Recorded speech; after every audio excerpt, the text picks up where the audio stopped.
Praveen Kumar brother, పరిశుద్ధాత్మ దేవుడు మీ దుఃఖాన్ని, మీ బాధను, మీ కలవరం, చాలా స్ట్రగుల్లో ఉన్నారు. అది మనుషులు కూడా నిన్ను తీర్చలేనటువంటి భయంకరమైన ఇబ్బంది చెప్పుకోలేకపోతున్నావు. కానీ దేవుడు చూశాడు. ఒక అసాధారణమైన కార్యం కోసం దేవుడు అడుగుతున్నావు.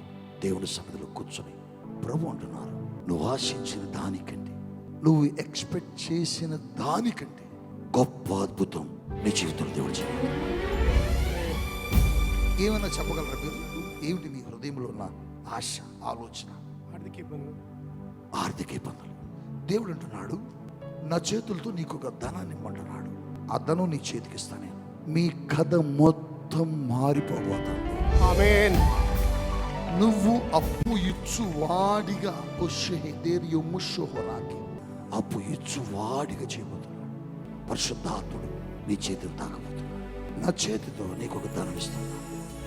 5 రొట్టెలు 2 చేపలు ఎలా మల్టిప్లై అయ్యాయో నా చేతిలో నుంచి ఈ కుమారుడు చేతులకు వెళ్తున్న ధనం కూడా తన అవసరత తీరునంతగా మల్టిప్లై అవుతుందాక క్రీస్తు నామములో పరిశుద్ధాత్మను తాకుతున్నా.